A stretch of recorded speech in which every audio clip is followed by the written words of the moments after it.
I was eating a piece of chicken in the locker room. Someone comes in and goes, dude, you're eating over my bag.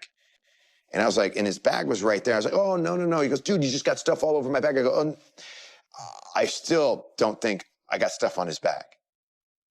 But I'm sorry, I apologize. Another person walked in, oh, you got stuff on his bag. How could you do that? Unbelievable. And I thought they were joking.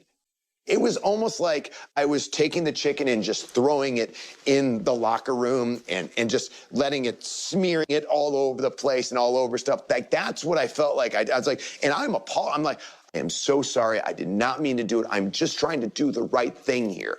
And he goes, you are not allowed to dress in our locker room. I think you should just stay out of the locker room. It was a different era back then, right? So he's loud. People, maybe they think he's entitled. He came from the real world. He was changing in, like, the janitor's closets. Now he had to go dress in broom closets and, you know, kind of find little hallways where nobody was.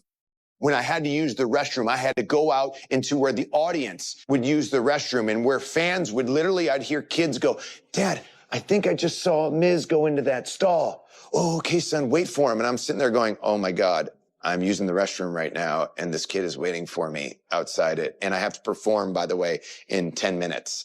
And so I'd get out, and you'd hear the rumblings, like, hey, the Miz is in the bathroom. And I'm like, oh my God, this is so humiliating. But I went through it. He did not crack when all the elements were in place to make him crack. He stood his ground. 7 months of me being kicked out of the locker room.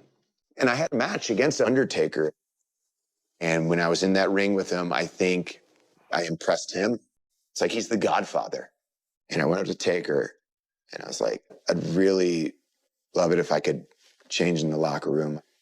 And I just want to be a sponge, and I want to learn from everyone. And he said, you can come to the locker room again. And I never felt so better. I was like, wow, whew.